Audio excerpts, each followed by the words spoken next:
एक बार माता पार्वती भगवान भोलेनाथ के साथ कैलाश पर्वत पर बैठी थीं।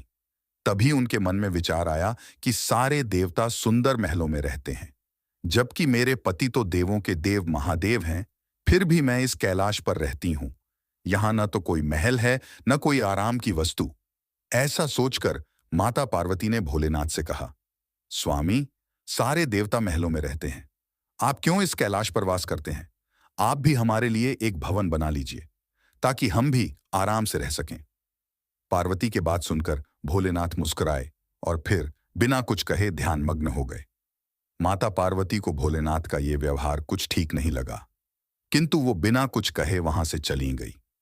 जब महादेव अपने ध्यान से निकले तो माता ने फिर से भोलेनाथ से कहा, हे प्रभु, मेरा भी मन है कि मैं अन्य देवताओं की भांति महल में रहूं।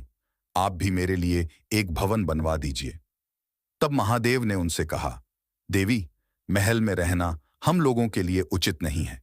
किंतु माता पार्वती ने महादेव से हठपूर्वक कहा, प्रभु, आपको नहीं लगता है कि आपको भी महल में रहना चाहिए?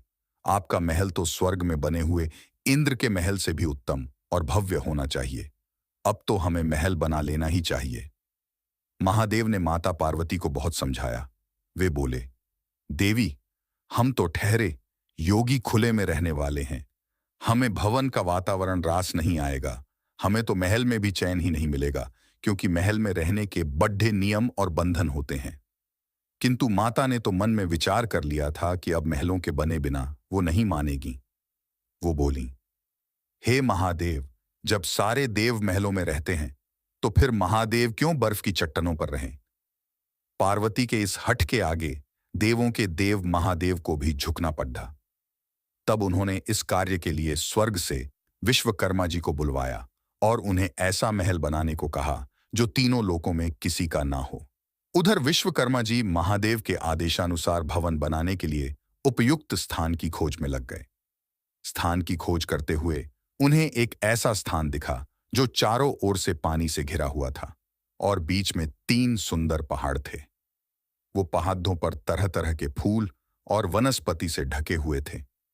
उस स्थान को देखकर विश्वकर्मा जी ने उसके बारे में माता पार्वती को बताया। जब माता पार्वती ने उस स्थान के बारे में सुना तो उन्होंने खुश होकर भवन बनाने का आदेश दे दिया। विश्वकर्मा जी ने भवन बनाने की शुरुआत की और अपनी विशिष्ट कला का परिचय देते हुए भवन के साथ साथ वहां एक सुंदर नगर का निर्माण भी कर दिया। वह नगर देखने में अति सुंदर था।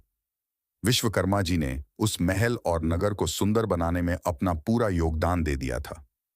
जब उस महल को माता पार्वती ने देखा तो उनकी प्रसन्नता का ठिकाना न रहा। उन्होंने विश्वकर्मा को धन्यवाद देते हुए उनकी बहुत प्रशंसा की। विश्वकर्मा माता पार्वती और भोलेनाथ को प्रणाम करके अपने लोक को चले गए। घर बनाने का कार्य तो पूर्ण हो चुका था। अब माता ने महादेव से कहकर गृह प्रवेश का शुभ मुहूर्त निकलवाया। गृह प्रवेश के समय आश्य विश्रवा को आचार्यत्व दिया गया था। सभी देवता भी उस समारोह में आए हुए थे। जिसने भी उस महल को देखा वही आश्चर्यचकित होकर उसकी प्रशंसा कर रहा था। वास्तव में वह भवन बना ही अद्भुत था।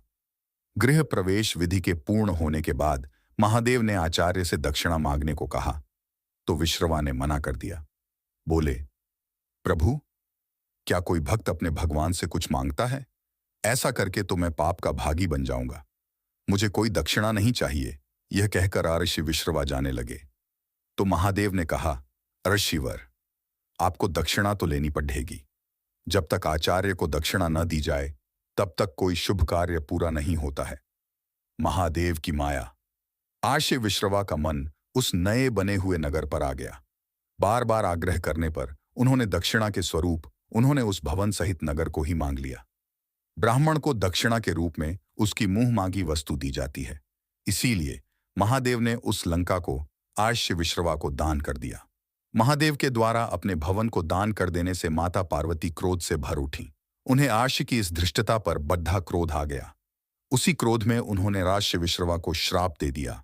वो बोली, तुम तो आचार्य कहलाने के लायक भी नहीं हो।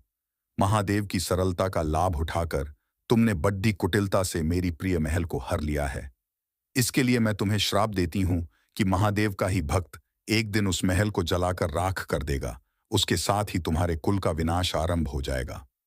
पुराणों के अनुसार आर्ष विश्रवा ने वो नगर अपने पुत्र कुबेर को दे दिया, लेकिन कुबेर को निकालकर लंका पर रावण ने अपना अधिकार कर लिया।